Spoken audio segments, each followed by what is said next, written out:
Preloški muzikanti, belokranjska vokalno-glasbena skupina, prepoznavna po zvoku tamburic, orglic in violine ter izvrstnem petju 4 pevk, Polonce Barič, Teje Saksida, Monike Kocjan in Lare Zorn, je konec minulega tedna skupaj s svojimi glasbenimi prijatelji pripravila tradicionalni koncert Valček s Kolpo, ki ga je tokrat posvetila spominu na svojega ustanovitelja in neutrudnega vodjo Jožeta Starešiniča, ki je sredi novembra lani izgubil bitko z hrbtno boleznijo. V skupini pa so se odločili, da bodo nadaljevali po poti, ki jo je začrtal.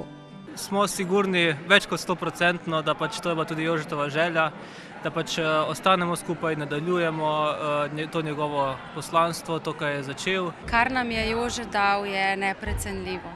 Kar nas je naučil, kakršno zakladnico, ki je v bistvu še nedotaknjena, nam je predstavil, si verjetno niti ne predstavljate. Pravi Polonca Barič, ki vseh 6 let poje s preloškimi muzikanti. Ostal je neizbrisen spomin. Ogromno smo tudi posneli pesmi, nekaj jih je zdaj seveda na CD-ju, ki je izšel, nekaj jih je pa še v predalu.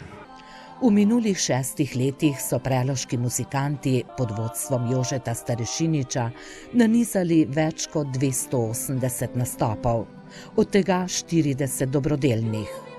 Občinstvo so navduševali tudi na gostovanjih v Srbiji, Makedoniji, Švici in Nemčiji.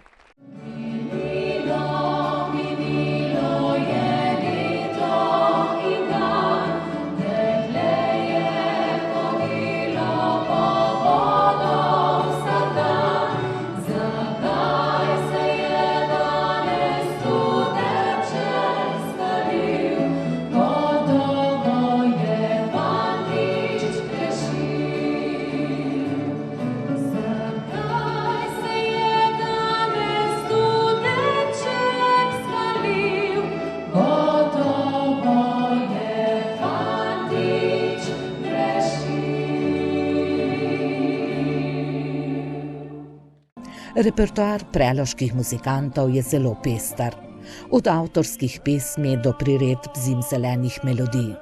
Posebno mesto pa ima v njihovem programu belokranjska ljudska pesem, saj je Jože Starešinič izbrskal in iztrgal pozabi veliko že skoraj pozabljenih pesmi. Pogledali smo tudi v Jožetov arhiv in v arhivu je čez 100 pesmi, katere so že pripravljene, tako da nas čaka še dosti dela, da bomo to vse dali promet, da bomo se to naučili, da bomo to lahko zaigrali. Jaz še nisem prišla do teh datotek, ampak še čakam, da jih bomo dobili, ker zdaj smo zaenkrat hoteli speljati tale koncert in smo imeli začrtano, koliko novih stvari bi naredili. Zdaj, kaj bo pa vnaprej, se pa v bistvu še nismo sestali, tako da zdaj mislim, da se bomo v kratkem sestali vsi skupaj in bomo neko novo staro pot potegnili, kam zdaj in kako in na kakšen način točno. Pravi Teja Saksida, Ljubljančanka, ki se je preloškim muzikantom pridružila pred skoraj 5 leti in odlično sodelovala z Jožetom Starešiničem ter poskrbela za skoraj vse aranžmaje pesmi, ki so jih igrali in prepevali.